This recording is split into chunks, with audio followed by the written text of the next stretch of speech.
ଖାଁ ଖାଁ ଘର ନିସ୍ତବ୍ଧ ନୀରବତା ଭିତରେ ଗୁମୁରି ଗୁମୁରି ହୋଇ କାନ୍ଦିବାର ଶବ୍ଦ ଗୁଞ୍ଜୁରି ଉଠୁଛି। ଖଟ ଉପରେ ଶୋଇଛି ଏକମାତ୍ର ରୋଜଗାରିଆ ଭେଣ୍ଡିଆ ପୁଅ।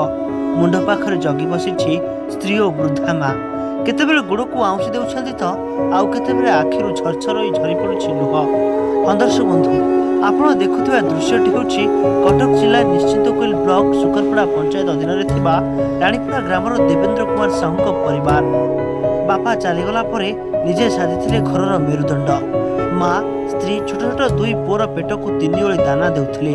ହେଲେ ଏହି ଖୁସିର ପରିବାରକୁ କାହାର ନଜର ଲାଗିଯିବ ବୋଲି କେହି ଜାଣିନଥିଲେ। ହଠାତ୍ ଦିନେ ଦେବେନ୍ଦ୍ର ମୁଣ୍ଡ ବୁଲାଇ ପଡ଼ିଯିବାରୁ ତାଙ୍କୁ ମେଡିକାଲ ନିଆଗଲା। ଆଉ ସେଠାରେ ଜଣାପଡ଼ିଲା ଦେବେନ୍ଦ୍ରକୁ ବ୍ରେନ୍ ଟ୍ୟୁମର ହୋଇଛି ବୋଲି।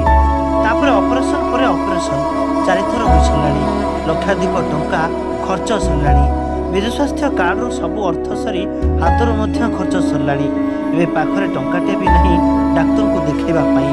ଏପଟେ ମାଆଙ୍କୁ ମିଳୁଥିବା ମାସିକ ଭତ୍ତା ବାବଦକୁ 1000 ଟଙ୍କା ଓ ମାସିକ 25 କେଜି ଚାଉଳରେ 5 ଜୀବନ ବହୁ କଷ୍ଟରେ ଚଳୁଛନ୍ତି। ଏପଟେ ଚିକିତ୍ସା ପାଇଁ ଟଙ୍କାଟିଏ ନଥିବାରୁ ସରକାରଙ୍କୁ ସହଯୋଗର ଭିକ୍ଷା ମାଗିଛନ୍ତି ଦେବେନ୍ଦ୍ରଙ୍କ ମା ଓ ସ୍ତ୍ରୀ। ମୁଣ୍ଡ ଟ୍ୟୁମର ହେଇଥିଲା, ଅପରେସନ ହେଲା, ସିଏ ପୁଣି ଆଉ ଭଲ ହେଉନି, ସେମିତି ମାଗି ଯାଉଛି ଚଳୁଛୁ ଆଉ କ'ଣ। ସେ ଅଣ୍ଟା ମୁଣ୍ଡ କି 4-5 ଥର ଅପରେସନ ହେଲାଣି। ପଇସା ସ୍ୱାସ୍ଥ୍ୟ କାର୍ଡ଼ରେ ଆଉ ନାହିଁ।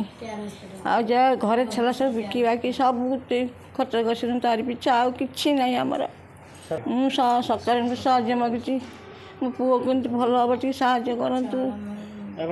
ମୋ ସ୍ୱାମୀଙ୍କ ଦେହ 2020 ମସିହାଠୁ ଖରାପ ହେଲାଣି। ତାଙ୍କର ବ୍ରେନ୍ ଟ୍ୟୁମର ଫାଷ୍ଟ ବାହାରିଥିଲା। ସେ କେୟାର ହସ୍ପିଟାଲରେ ଆପୋଲୋ ହସ୍ପିଟାଲରେ ହେଇଥିଲା ଅପରେସନ୍। କୋଭିଡ଼ ଟାଇମ୍ରେ ଯେହେତୁ କି ମୋତେ ରିସିଭ୍ କରୁନଥିଲେ, ବହୁତ କଷ୍ଟରେ ମୁଁ ଯାଇକି ଆପୋଲୋ ହସ୍ପିଟାଲ କରିଥିଲି। ପଇସା ଖର୍ଚ୍ଚ ହେଲାଣି। ଯାହା ତ ଯେମିତି ମାନେ ଧାର କର୍ଜ କରିକି ମାଗି ଯାଚିକି ଆଣିକି ମୁଁ ବହୁତ ମାନେ କଷ୍ଟ କରି ତାଙ୍କୁ ଭଲ କରିଥିଲି। ଯାହାଫଳରେ ଏବେ ବି ଯେଉଁ ଭଳିଆ କଣ୍ଡିସନ୍ ଅଛି ତାଙ୍କର ଭଲ ହେବାର ଡକ୍ଟର କିଛି ମାନେ ଗ୍ୟାରେଣ୍ଟି ଦେଉନାହାନ୍ତି। କିଛି ସହଯୋଗ ହେଲେ ଆମେ ବିଏସ୍କେ କାର୍ଡ଼ରେ, ଆମର ବିଜୁ ସ୍ୱାସ୍ଥ୍ୟ କଲ୍ୟାଣ ଯୋଜନା କାର୍ଡ଼ରେ ଆମର ଯାହା ବି ପଇସା ଥିଲା ଆମର ସବୁ ହିଁ ସରିଯାଇଛି। ଆଉ କାର୍ଡ଼ରେ କିଛି ପଇସା ନାହିଁ। ଆମେ ବହୁତ କିଛି ହଇରାଣ ହେଉଛୁ। ଦିନେ ଖାଇଲେ ଆଉ ଦିନକୁ ଖାଇବା ପାଇଁ ଆମକୁ ସୁନା ରୂପା ତ ସବୁ ଆମ ପାଖରେ ଯାହା ଥିଲା ବି ସେଇଟା ଆମେ ସବୁ ବିକିକୁ ତାଙ୍କୁ ଭଲ କରିଛୁ। ଆଉ ଆମ ପାଖରେ ସେମିତି କିଛି ସହାୟକ ନାହିଁ। ସରକାରଙ୍କୁ ମୋର ନିବେଦନ ଯେ ମୋତେ କିଛି ସହାୟତା କଲେ ମୁଁ ହୁଏତ ମୋ ସ୍ୱାମୀଙ୍କୁ ଭଲ କରିପାରିବି। ଗାଁର ଲୋକ ଆଉ ଏମିତି ତ ରୋଗରେ ପଡ଼ିଛନ୍ତି, ଆଉ ପିଲାଛୁଆ ହଇରାଣ ହେଉଛନ୍ତି। ଆଉ ସରକାରଙ୍କର ଯଦି କିଛି ମାନେ ସାହାଯ୍ୟ ସହଯୋଗ ମିଳନ୍ତା, ତାହେଲେ ତାଙ୍କର 2 ପୁଅ, ଆଉ ବାପ ଚାଲିଗଲା, ମାଟି ଆଉ ଗୋଟିଏ ବୋଲି ପୁଅ, ଆଉ କ'ଣ କରିବ। ସମସ୍ତଙ୍କର ଥିଲା, ଆଉ କ'ଣ କରିବେ।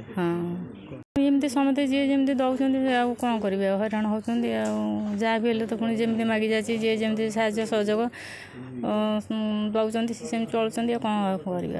ଆଉ ଯଦି ସରକାର କିଛି ସାହାଯ୍ୟ ସହଯୋଗ କରନ୍ତା ତାହେଲେ ସେ ଭଲ ହେଇଯାଆନ୍ତେ। କଟକରୁ ଲକ୍ଷ୍ମଣ ଦାସଙ୍କ ରିପୋର୍ଟ, ନ୍ୟୁଜ୍ 18 ଲୋକାଲ।